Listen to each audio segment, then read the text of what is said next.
नमस्कार, मी संदीप राणे, शहराध्यक्ष मीरा भाईंदर, महाराष्ट्र मनसेना. हे बघा, सर फार दिवसापासून चर्चा चालू आहे की मीरा भाईंदरचा महापौर कोण बनेल. व आम्ही ठाणून सांगतो तुम्हाला की मीरा भाईंदरचा महापौर हा मराठीच होईल. तुम्ही बघत असाल या ठिकाणी सर्व भाजपाचे कसे निवडून आले त्याच्यावर आम्ही जाणार नाही, पण त्यांना जे सर्व नगरसेवकांना मी शुभेच्छा देतो.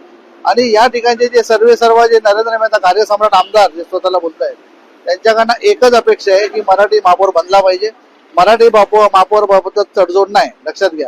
त्यामुळे महाराष्ट्रामध्ये आपल्या ही संस्कृती टिकली पाहिजे, जगली पाहिजे.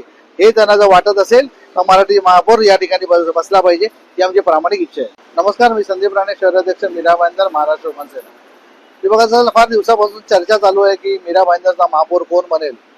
व आम्ही ठाणून सांगतो तुम्हाला की मीरा भाईंदरचा महापौर हा मराठीच होईल. तुम्ही बघत असाल या ठिकाणी सर्व भाजपाचे कसे निवडून आले त्याच्यावर आम्ही जाणार नाही, पण त्यांना जे सर्व नगरसेवकांना मी शुभेच्छा देतो. आणि या ठिकाणचे जे सर्व जे नरेंद्र मेहता कार्यसम्राट आमदार जे स्वतःला बोलत आहेत त्यांच्याकडनं एकच अपेक्षा आहे की मराठी महापौर बनला पाहिजे. मराठी महापौर बाबत तडजोड नाही, लक्षात घ्या. त्यामुळे महाराष्ट्रामध्ये आपल्या ही संस्कृती टिकली पाहिजे, जगली पाहिजे. हे त्यांना जर वाटत असेल तर मराठी महापौर या ठिकाणी बसला पाहिजे, ही आमची प्रामाणिक इच्छा आहे.